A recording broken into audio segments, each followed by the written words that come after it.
escutando a alma, posso sentir meu interior refletir com calma. Tenho a semente do mais puro amor que vem de Deus, que é meu Pai. Quero livrar meu coração do jugo cruel da ilusão e descobrir que o tesouro da alma é a intenção. Ter atitudes de amor e não deixar morrer o bem. Jesus nos ensinou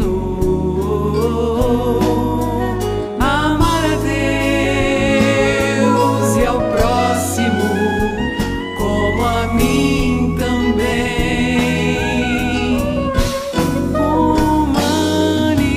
Humanizar nossas ações, humanizar nossos corações, humanizar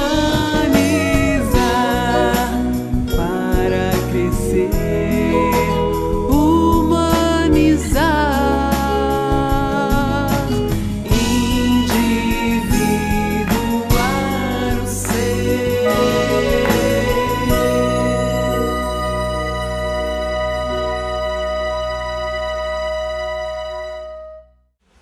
Bom dia, amigos. Tudo bem? Tudo. Então, agora eu queria todo mundo que está lá atrás, aqui na frente, por favor, e todo mundo que está sentado em pé. Porque humanizar não é essa coisa sentada na cadeira, desistir assim, afrouxar. Não. Vamos, quem está aí atrás pode esquecer de ficar aí atrás e vem aqui para frente. Todo mundo vai cantar. Vocês vão aprender agora e todo mundo vai cantar, por favor, tá? Eu vou dar, a primeira palavra vai ser alegria. Só é assim a música. Alegria, alegria, alegria para mim, para você também. Alegria, alegria, confia e vem. Só isso, vamos? Todo mundo? Com alegria, tá? Alegria, alegria, alegria para mim, para você também. Alegria, alegria, confia e vem. Respeito, respeito, respeito para mim, para você também. Respeito, respeito, respeito, confia e vem. Amor, amor, amor para mim, para você também. Amor, amor, amor, bem alto, confia e vem. Palavra? Vai lá. Uma palavra. Ela deu a palavra grande, mas vamos lá. Felicidade, felicidade, felicidade para mim, para você também. Felicidade, felicidade, felicidade, confia e vem. Paz, paz, paz para mim, para você também. Paz, paz, paz, confia e vem.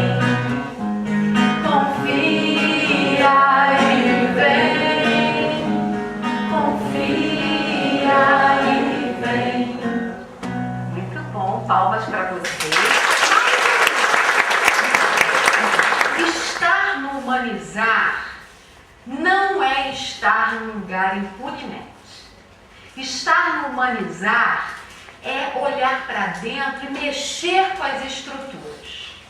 Não tem como a gente participar de um evento como esse, preparado pela espiritualidade, fora a preparação da equipe do Celso e da Chile, fora. Não tem como se a gente não se envolve. E se envolver é se deixar tocar. Vamos, então, a minha proposta é que vocês, todos nós, a partir de agora, pensemos de que forma esse evento pode mexer com a minha vida e transformar a minha vida. Porque cada instante que eu vivencio, nessa vida que eu não sei se vai ter 30, 40, 50, 60, 20, eu não sei.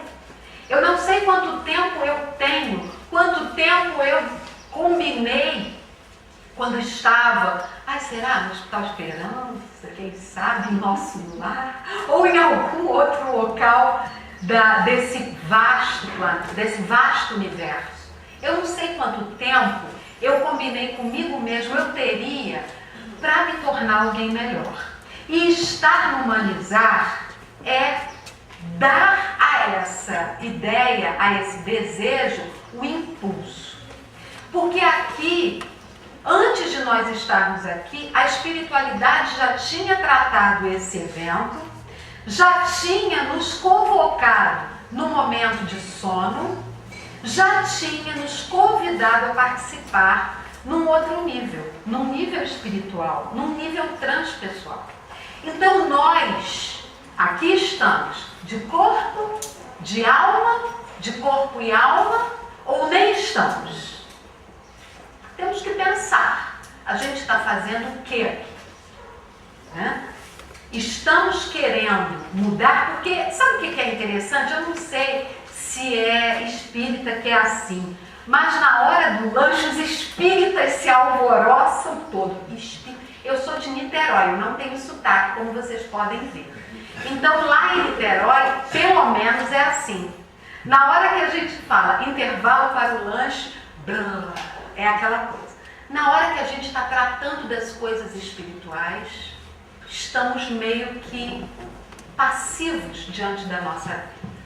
Claro que cada um de nós sabe que vai por dentro, né? Às vezes, águas, gotinhas marejam dos olhos das pessoas e a gente chega perto e diz, nossa, que energia. Mas vamos pensar, porque isso eu estou aproveitando, já que a tribuna me foi dada por empréstimo, eu estou aproveitando para dar uma sacudida em todos nós, inclusive em mim mesmo. Mas isso é vida. A gente não está aqui brincando na Terra. A nossa encarnação não é uma estação de férias. E os espíritos têm falado ardentemente, embora calmos, mas de uma maneira assim, a nos sacudir, que a hora é essa. Chegou. Não tem depois, não tem amanhã. A hora é essa. Depois e amanhã será outra história, que nós poderemos vivenciar também, mas com certeza de uma maneira diferente dessa aqui. Bom, o assunto que me foi pedido foi essa beleza desse assunto cabeludo, que é saúde mental e humanização na obra de André Luiz. Então a primeira coisa que eu vou mostrar para vocês, algumas das obras de André Luiz. Alguém já leu algum desses livros? Já, né? É porque realmente aí outros livros da série André Luiz, aqui tem 12. Cada livro desse traz em si preciosidades para nós. Mas o que costura todos os livros de André Luiz, no meu entendimento, é a realidade espiritual. E aí eu diria que o André, ele é assim, ele é curioso como nós, né? A gente se identifica muito com o André Luiz, pelo menos aquele André Luiz do início, porque o André era curiosíssimo. Às vezes ele atrapalhava algum trabalho espiritual, tamanha a sua curiosidade. Era aquela coisa, André, para de pensar, né? Que os benfeitores falavam. Você está gritando. Tamanha a curiosidade dele e o querer saber das coisas. Então, ele traz em toda a sua obra a realidade espiritual por trás dos fatos. Fatos que, encarnados, a gente pratica todos os dias, toda hora, questões de pensamento, de atitudes, e que o desdobramento na espiritualidade são sérios e trazem consequências que às vezes leva muito tempo até que a gente consiga voltar atrás. Voltar atrás não, mas fazer um novo começo, né? Para um novo fim. Então, cada um desses livros traz peculiaridades a esse respeito. E uma das peculiaridades é a questão da obsessão. A ideia da existência do espírito pode explicar a gênese de muitos problemas da vida cotidiana. Quer dizer, trazer à tona a realidade espiritual esclareceu. O que é isso? Isso é a tarefa da doutrina espírita. Esclareceu inúmeras coisas. Eu sou psicóloga e quando fiz a faculdade, eu às vezes me sentia assim, o que eu estou fazendo aqui? Porque a faculdade é extremamente materialista e eu, espírita, médium, que entrei na doutrina espírita através da mediunidade, porque com 9 anos de idade comecei a ver e falar em outra língua. Meus pais ficaram doidos, os médicos não sabiam o que fazer comigo, porque 9 anos de idade, eu parei de ir à escola, eu tinha medo porque eu via um homem do meu lado com capa preta e tal, o tempo todo. Então, eu, na minha trajetória, graças a Deus, um médico chegou para minha mãe e falou assim, olha, minha senhora, sua filha fisiologicamente não tem nada, leva para um centro espírita. E minha mãe, na época, foi encaminhada para um centro espírita, realmente, não era um centro de umbanda, porque eu, criança, imagina, não sei nem o que eu ia fazer lá. Eu fui encaminhada para a evangelização. Então, desde muito novinha, espírita, e com a realidade, que para mim era como se eu estivesse reconhecendo, revendo coisas. E na faculdade de psicologia, tudo muito material. Tudo muito. Depois, com a maturidade, porque eu entrei na faculdade muito novinha, com 17 anos, incompleto, então, muito imatura, eu não sabia nem aproveitar os filósofos materialistas, mas que sempre trazem alguma coisa para nós, sempre. E que sempre tem o seu papel. Enfim, naquele momento, eu ficava angustiada, o que eu estou fazendo aqui? Eu não acredito em nada disso. Só aos poucos e com a maturidade é que eu pude absorver, entender e gostar até daquelas pessoas que falavam de materialidade, mas sabendo que cada um fala determinadas coisas no momento certo para abrirem-se outras, e os leques foram se abrindo na minha vida até que eu conheci a psicologia transpessoal.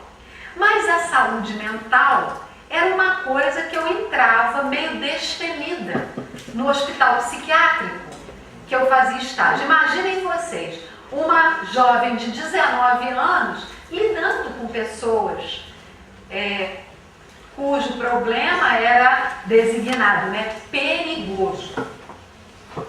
Era assim, perigoso. A gente entrava no hospital psiquiátrico e, olha, não chega muito perto, você faz o trabalho, faz lá o negócio, grupo operativo, faz as oficinas, mas não chega muito perto dos malucos, não.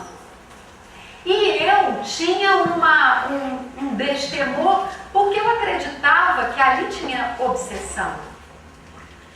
Pelo sim, pelo não, nunca tive problema com nenhum deles. Sempre transitei bem. Até porque as minhas entradas no hospital psiquiátrico eram sempre antecedidas por uma prece. Eu só entrava no hospital psiquiátrico depois de orar. Por quê? Porque a gente sabe as companhias que ali existem.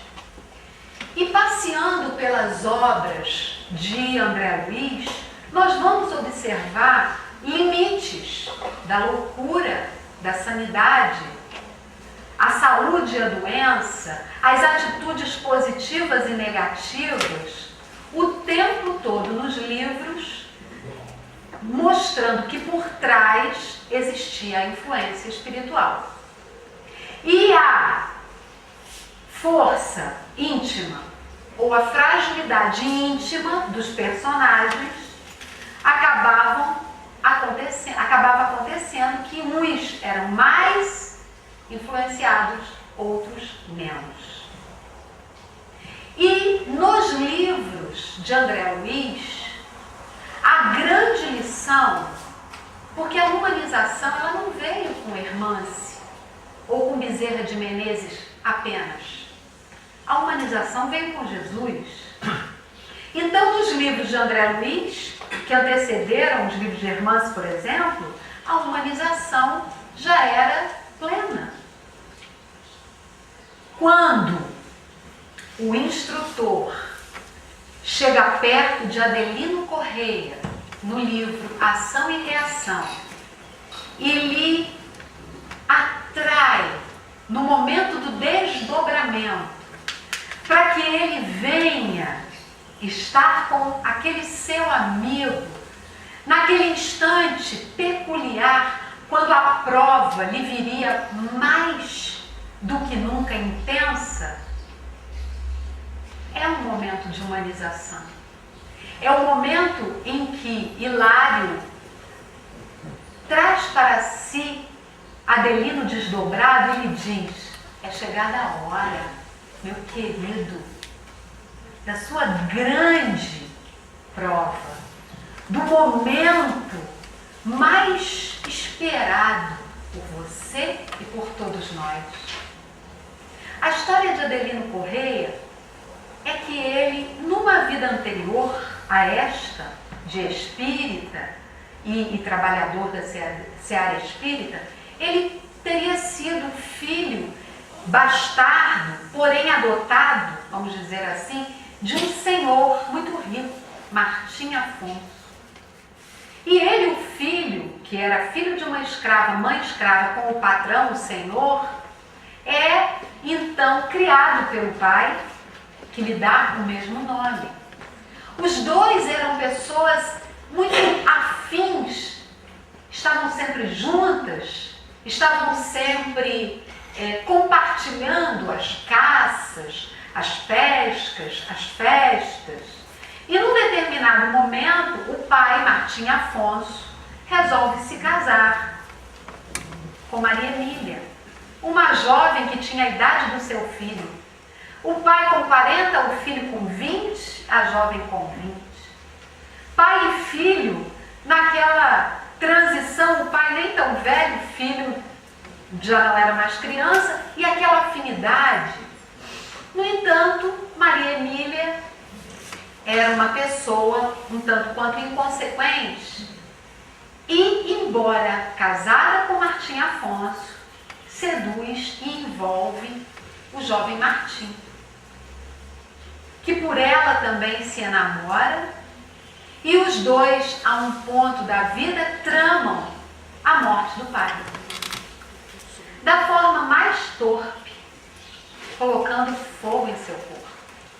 Assim acontece, junto com mais 2 capatazes da fazenda, e Martim Afonso, numa terrível sensação de impotência, desencarna com as labaredas do fogo lhe queimando o corpo e a alma, feita pelas mãos do seu filho.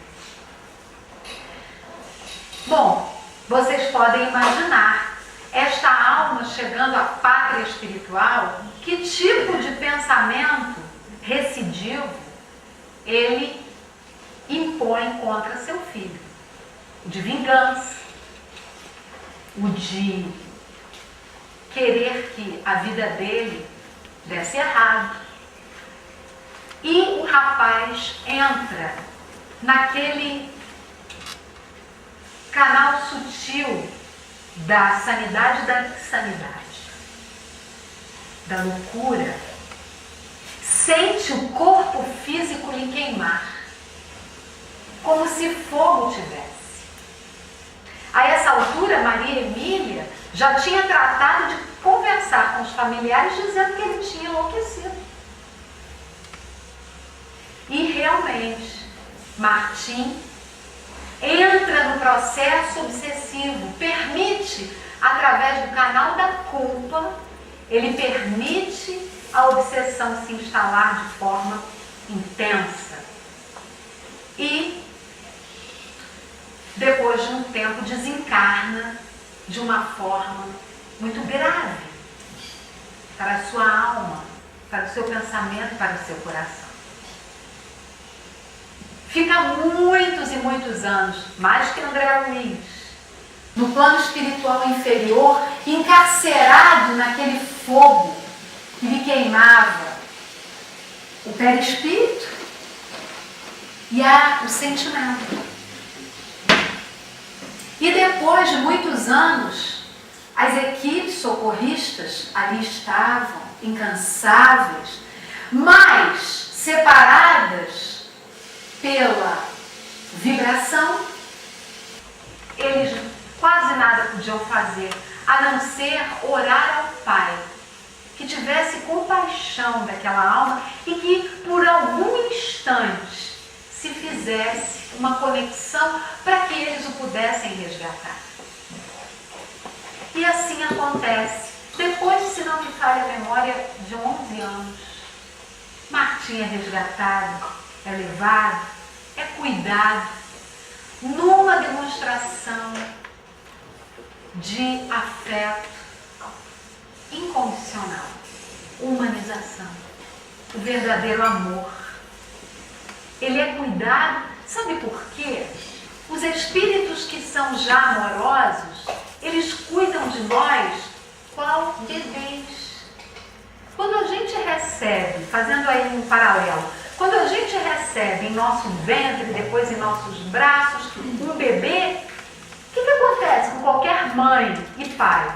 A gente se derrete.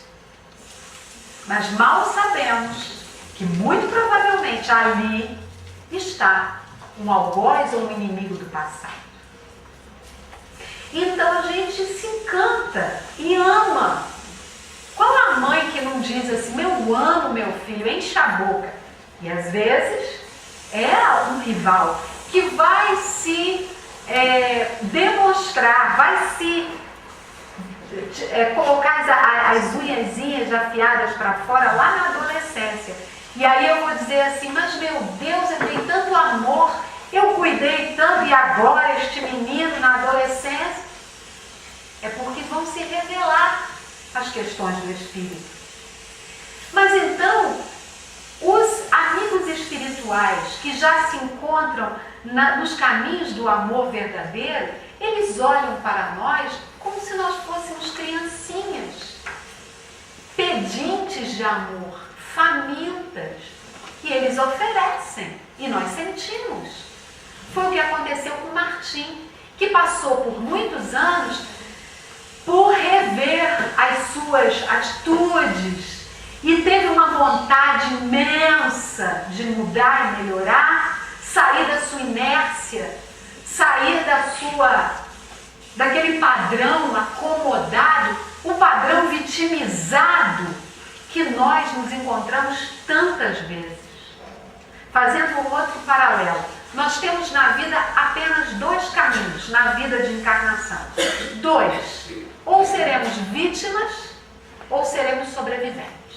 Nós podemos escolher se queremos ser da nossa encarnação as vítimas. Gente, eu tenho muito problema, vocês não têm noção. eu trabalho muito, ganho pouco, não tenho doenças, né?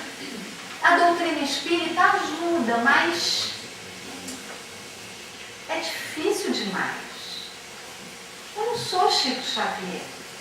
Quisera eu ser Chico Xavier, como Chico Xavier. Nós espíritas falamos isso. Ah, mas se eu fosse Chico Xavier, ou então, eu não sou Chico Xavier para ficar na casa espírita o dia todo. Então nós somos ainda criaturas que estamos pulando aqui e ali, né? Ainda nessa angústia. Tem uma música que a Áurea me mandou que é assim: ânsia inquestionável, um desejo de sair da escuridão.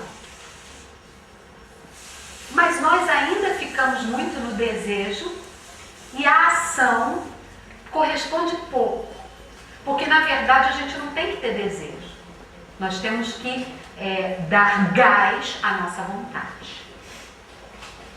Bom, então voltando para Martim, que aí, depois de um tempo no plano espiritual, aprendendo, consegue vencer etapas e adquirir a bênção de uma reencarnação. Mas então, antes de continuar falando a história dele, eu vou cantar uma música para vocês sobre reencarnação. Está no meu segundo CD, chama-se Laços. Todos nós passamos por isso. Essa música é a história de todos nós.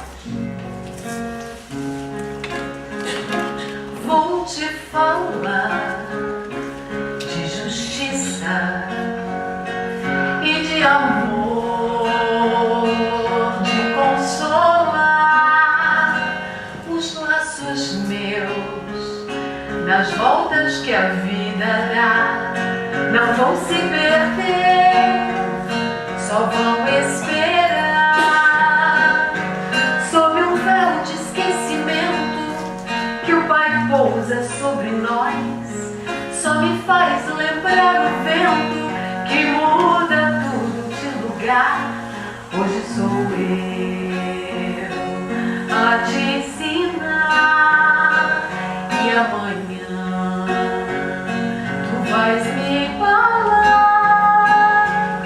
As mágoas ficam esquecidas no novo olhar, na nova vida e a bênção da reencarnação.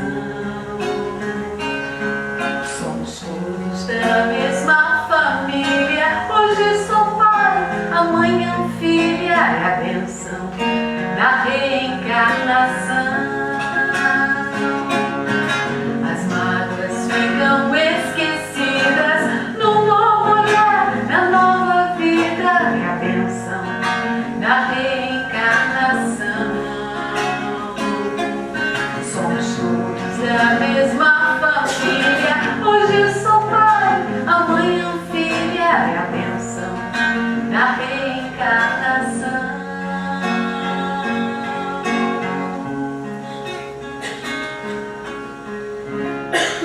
Então, essa é a nossa história. Nós estamos com o véu do esquecimento na bênção da reencarnação. Hoje somos pais, amanhã somos filhos, irmãos, amigos, sempre aprendendo e ensinando, porque essa é a dinâmica da vida. Bom, e Martim, então, no plano espiritual, começa a ter um crescimento grande e é concedido a ele, pela providência divina, a bênção da reencarnação. Ele reencarna como Adelino Correia, um menino que tinha uma doença autoimune. A doença era o seguinte: ele ficava todo vermelho e parecia que seu corpo pegava fogo. Eczemas e bolinhas e feridinhas perpassavam todo o seu corpo, inclusive o rosto. Mas Adelino era uma criatura doce, muito meiga, e ao longo da sua vida ele conhece a doutrina espírita, se torna um trabalhador, se torna uma pessoa do Evangelho, e as pessoas chegavam perto dele e falavam: meu Deus, mas tem que orar por Adelino, ele é tão bom, por que está assim? essa doença nada melhora, nada cura. É remédio nenhum, terapia nenhuma, medicina, nada. E na espiritualidade, as pessoas também, os espíritos pediam por ele. E aí André Luiz foi observar a vida do Adelino com o Hilário e ele fala, mas vamos ajudar esse rapaz. Imagina André Luiz igual a gente, né, naquela época, né? Vamos ajudar, olha só todo mundo pedindo por ele. E chega uma senhora, instrutor, vamos ajudar o Adelino, que ainda essa semana ele fez uma caridade imensa lá para minha família. Pode deixar, minha irmã, ele está sendo atendido. E ele era assim um queridinho dos espíritos, imaginava André Luiz. Porque todo mundo chegava para pedir por ele. E o Hilário, ele está sendo atendido.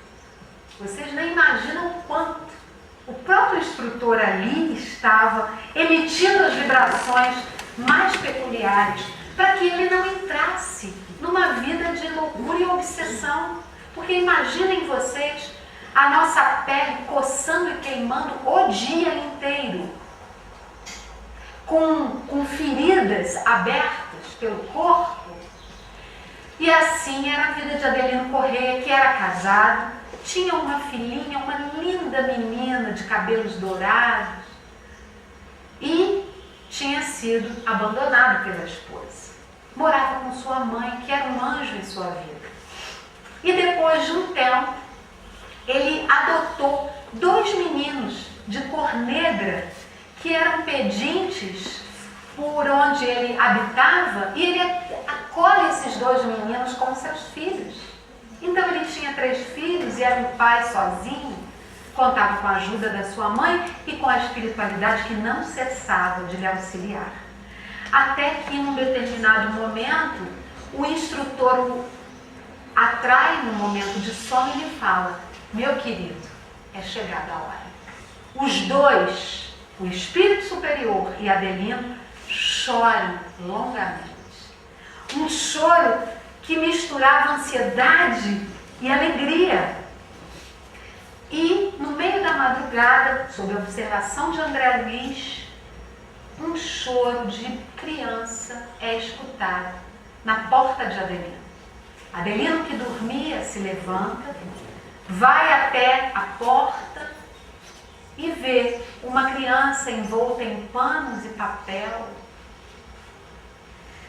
Tomado de amor, ele acolhe o pequenino nos seus braços e diz como que numa intuição, meu filho, era o pai de Adelino, que depois de muitos e muitos anos, nas garras da obsessão que provocava ao filho e da qual também fazia uma auto-obsessão, ele consegue sair por uma moratória divina para se tornar filho do seu filho que tinha cometido o parricídio, para uma nova construção, para uma nova oportunidade. Então, meus amigos, as obras de André Luiz estão, todas elas, lotadas de exemplos como esse. As obras, de André Luiz estão cheias de coisas maravilhosas. Eu destaquei a questão da ilusão como uma questão importante que trata o livro Nosso Lar. Ali a ilusão é desmistificada. E essa frase de Jung, que eu acho que sacode muito a gente, quem olha para fora sonha, quem olha para dentro acorda. Em Nosso Lar, a proposta é que a gente olhe para dentro. E aí, na faculdade, quando eu conheci Jung, que foi só no último período, eu fiquei, é isso que estava faltando para mim, Bom, aí nós temos o livro Os Mensageiros, que vai tratar de coisas maravilhosas, particularmente da mediunidade, que é um canal abençoado para a redenção dos nossos da nossa mente e das nossas atitudes, mas pode também, se mal utilizada, ser a porta da loucura. Tudo em si é bom, porque é de Deus. A mediunidade é de Deus. Mas se for mal utilizada, pode nos levar para lugares complicados. Missionários da Luz. Quem já leu esse livro? Gente, esse livro, ele é um livro muito profundo, mas, nossa, é um livro, todos nós temos que ler, porque a gente vai entender ali o nosso processo encarnatório. Como é que os espíritos fazem, inclusive na imantação do espermatozoide. Lê com o dicionário do lado, mas lê. Não, Bia? Com o dicionário do lado ainda aqui, mas lê. Porque a gente passa a entender e valorizar a delícia, a beleza que é estar encarnado. Mesmo que eu tenha problemas, que eu tenha doenças, a gente vai começar a entender que até isso está numa programação, tem uma razão de ser. Não está ali porque eu, quando descobri que eu tenho hipotireoidismo, eu fiquei encafifada, porque eu não tinha a clínica do hipotireoidismo. E eu queria descobrir, mas por que será que eu tenho essa doença crônica? Que passou do meu avô para minha mãe, da minha mãe para mim, então, não sei se vai perdurar ainda em alguma geração com um filho meu.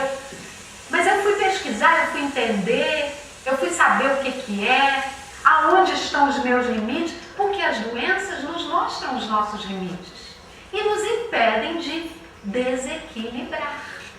Você tem uma doença, seja planejada ou adquirida, enfim, nessa vida mesmo. Mas você tem uma doença. Se você entende essa doença, trabalha em prol da sua saúde para que aquela doença seja minimizada, faz toda a diferença. Doutores, estou certa? Não é? Quando você tem um paciente que sabe trabalhar com a sua doença, ele atinge mais rapidamente o equilíbrio, né? Quando você briga, eu tenho isso, você simplesmente já coloca uma barreira e não consegue equilibrar. Então esse livro aí, ele vai tratar, né, eu coloquei até a frase da Áurea, né, que as mágoas ficam esquecidas no novo olhar, na nova vida, é a bênção da reencarnação. A gente vai fazendo descobertas, né, pela vida, e você olha para aquele filho com quem você tem menos afinidade, você fala, você pensa, eu preciso trabalhar o meu amor com esse filho. Mais paciência, mais respeito. A gente não tem os filhos porque nós somos bonitinhos e eles também. É para ajuste. Sempre. Outro dia, eu fiz uma coisa muito feia. Mas eu tenho 4 filhos. Eu estava passando pelo quarto de um dos meus filhos e estavam 3, os mais velhos, conversando. Aí eu fiquei... Sabe quando você está limpando um quadro, mas sem espanador e o quadro está limpo? Então eu parei ali e fiquei limpando o quadro enquanto eles conversavam. Olha que coisa feia, né? Porque a Betina, que é a mais nova antes do pequenininho, ela falava assim, eu sou igual a minha mãe, porque ela realmente fisicamente é a mais parecida. Aí o mais velho, Gabriel, falava, que igual a minha mãe, garota? Você tem que comer muito arroz e feijão para ser igual a minha mãe. Que minha mãe é isso. Ele falou umas coisas lá e eu limpando a árvore, escutando, com aquela satisfação real. Porque o meu filho mais velho foi o meu grande desafio. E hoje é o meu grande amigo. Mas foi o meu grande desafio. Foi aquele que eu tive que... Caramba, eu vou ter que amar esse garoto.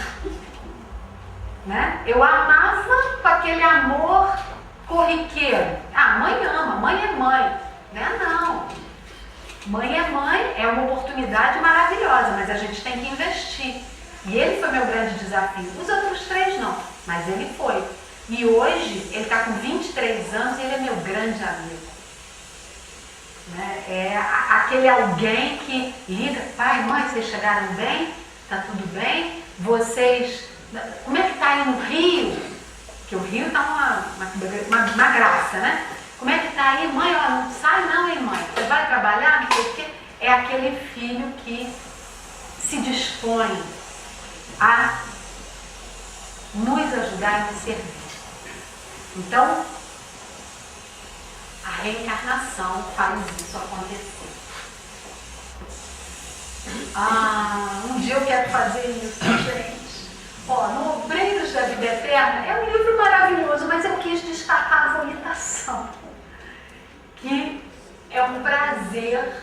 O André Luiz fala do prazer de volitar. Por quê? Esse sentimento, essa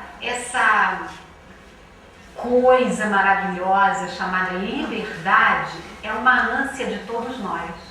E o voo, na minha opinião, é o que mais assim, simbolicamente tem a ver, né?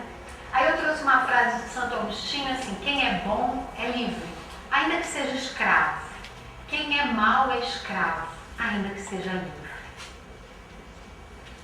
Quer dizer, esse livro maravilhoso trata de um monte de coisa, mas eu quis destacar para suscitar a curiosidade de vocês a volitação, porque vocês acham que para volitar tem que ter saúde ou não? Tem que estar equilibrado ou não? 100%. No mundo maior, né? Aí André Luiz vai falar da psiquiatria iluminada. Imaginem vocês, para quem já conhecia no mundo maior, ouvir umas coisas lá na faculdade de psicologia era um peso, né? Mas a gente tem que passar por tudo e valorizar tudo. Tudo tem o seu espaço. Esse livro, eu destaquei que ele trata do poder. O poder é uma máscara perigosa, porque o poder nós ainda não temos. Poder moral. O único poder que nós temos é o poder sobre nós mesmos. Aí a frase ficou meio apagadinha, mas eu trouxe assim: quando o amor impera, não há desejo de poder. E onde o poder predomina, a falta de amor. Um é a sombra do outro. E o poder e o amor têm que caminhar juntos. Jesus tem poder. Por quê? A inclinação moral de Jesus era 100%. Total. Espírito perfeito. Então Jesus chegava, a gente não tinha microfone. Jesus chegava no monte, falava e as pessoas ouviam. É igual a história do pão. Só tinha 4 ou 3, mas todo mundo comeu. O que é isso?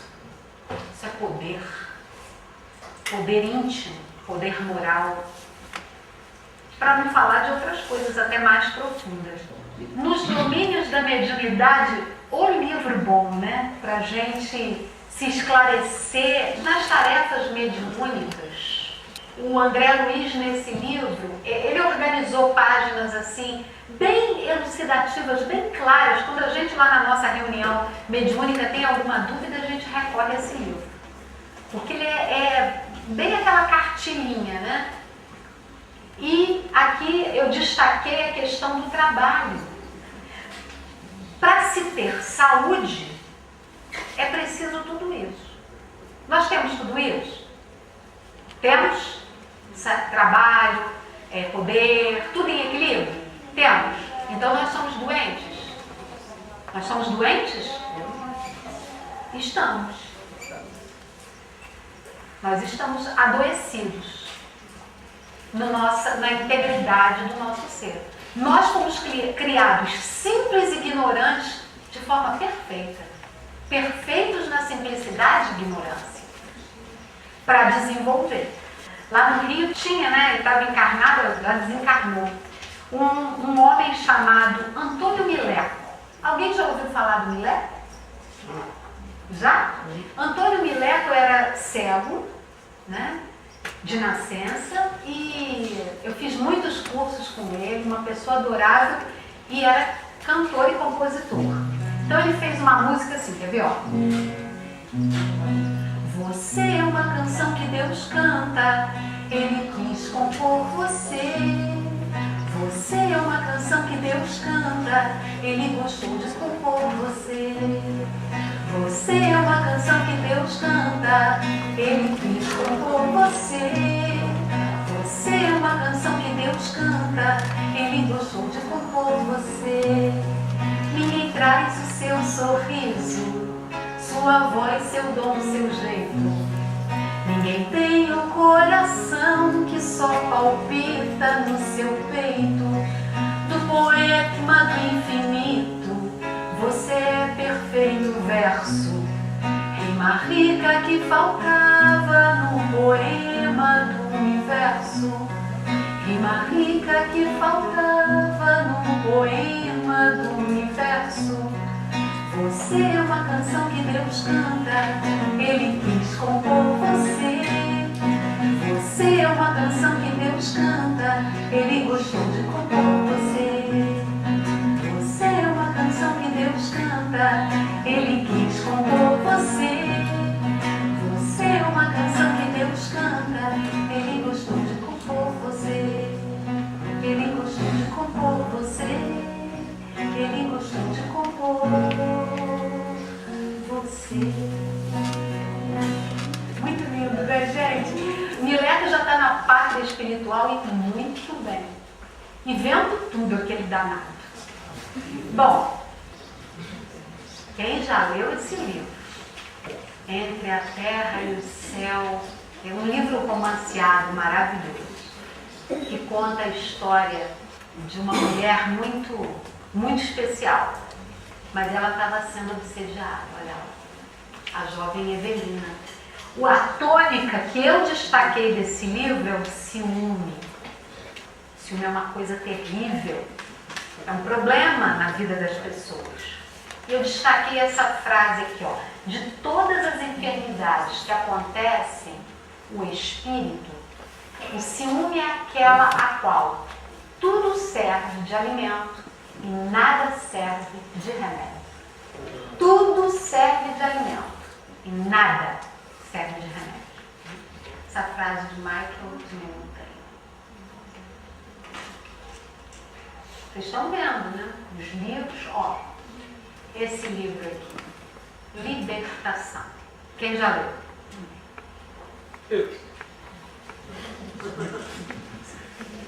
Esse livro eu destaquei.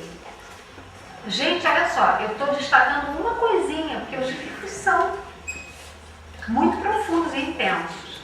Mas aqui a questão da culpa é tratada de forma bem peculiar. A gente aprende muito. E eu destaquei essa frase: há um remédio para as culpas, reconhecê-las. Não é desse poeta Franz Grillparzer. Não sei falar isso. Enfim. Aqui o Ação e Reação, que eu contei um capítulo, Débito Aliviado, do Adelino Correia. E aí o André Luiz, ele fala do sofrimento dos espíritos desencarnados que, quando na roupagem terrena, obnubilaram a consciência. Então, são vários casos. Aqui, esse livro trata principalmente de livre-arbítrio. Todas essas questões que eu destaquei são questões para que a gente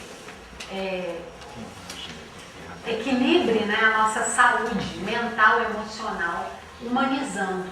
Não importa onde uma pessoa nasce, mas quem ela escolhe ser.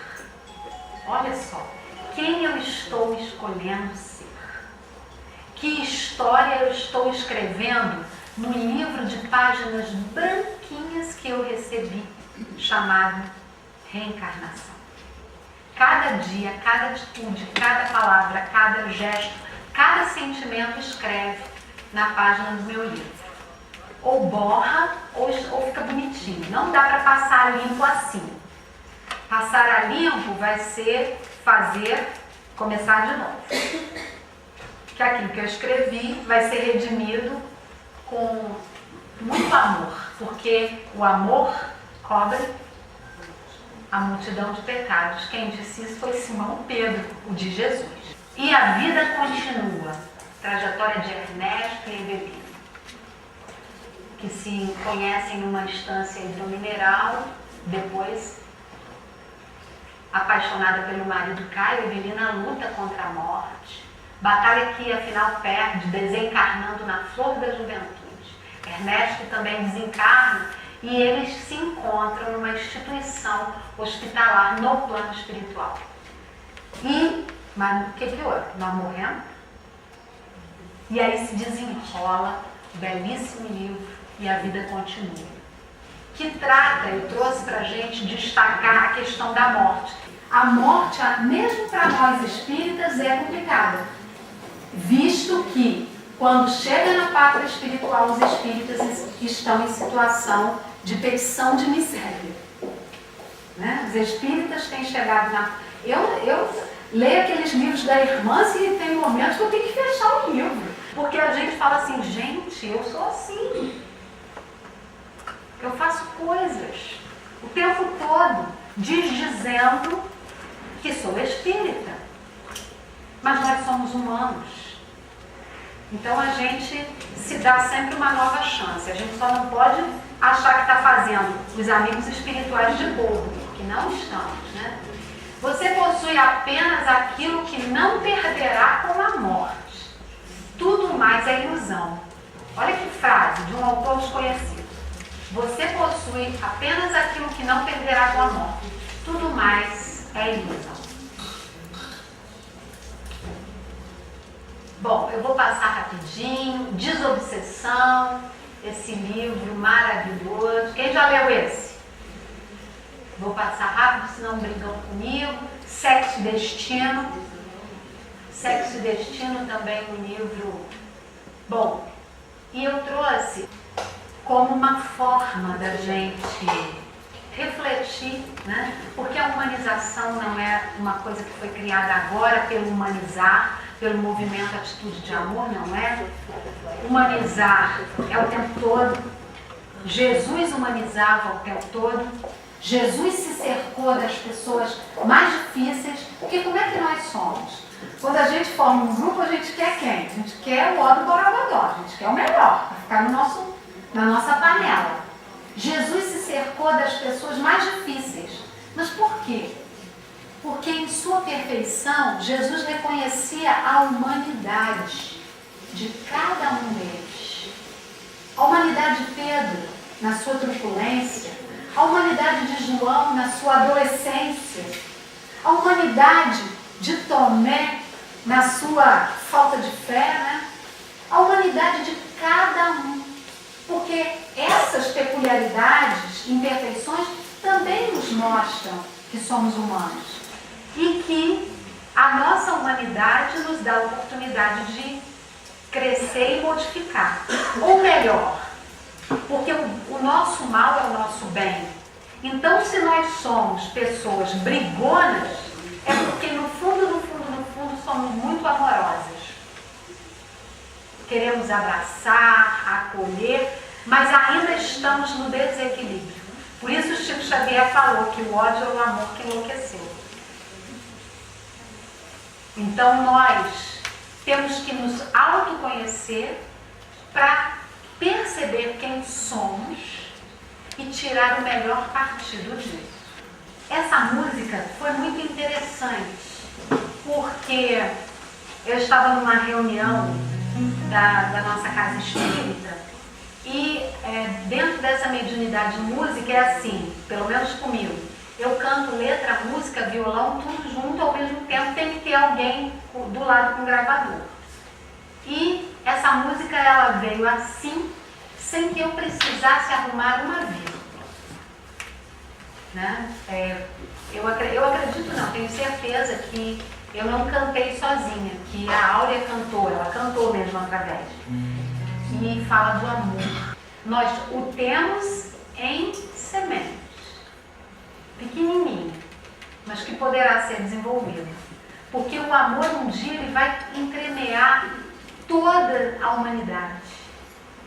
O nosso cartão de visita será o amor. Então a gente vai fazendo treinos e humanizar propicia isso. Porque a gente aqui, realmente, a gente está fora da casa espírita, é um perfil. Entra na casa espírita, a gente se arruma. Que bom que pelo menos ali a gente se arruma. Depois sai da casa espírita, bagunça de novo. Mas pelo menos nesse lugar, nós estamos, né, arrumadinhos e assim, com mais postura de espírito que está aprendendo. E aí a gente brinca de amar.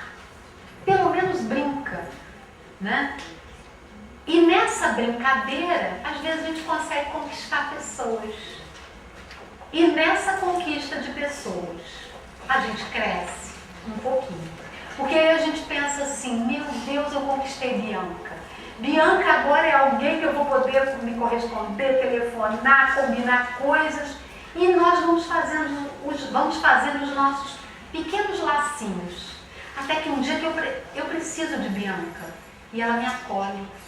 Então a minha brincadeira de amar a Bianca vai se transformar num amor verdadeiro, numa amizade sólida. É isso.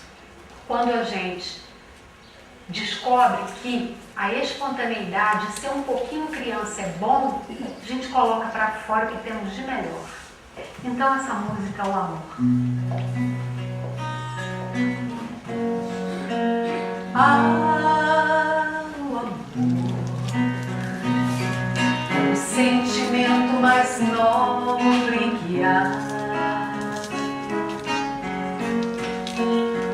E sentir no peito uma sensação tão gostosa que dá. Às vezes faz meu rosto sorrir, às vezes faz meu rosto chorar, mas eu sei que o amor é o sentimento mais nobre que há. É quando a mãe envolve um filhinho, é quando o pai lhe estende a mão, é quando um amigo me dá um abraço gostoso de irmão. O amor é quando peço e tenho perdão, é quando calo pra ouvir sua voz, é quando entendo quem está no caminho da desilusão. O amor é o sentimento mais nobre que há. E sentir no peito uma sensação tão gostosa que dá. Às vezes faz meu rosto sorrir, às vezes faz meu rosto chorar, mas eu sei que o amor é o sentimento mais nobre que há. É quando o mestre diz para o pupilo, levanta e segue sem desanimar. É quando aquele que canta, encanta com a voz e a todos faz cantar.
semente do mais puro amor que vem de Deus.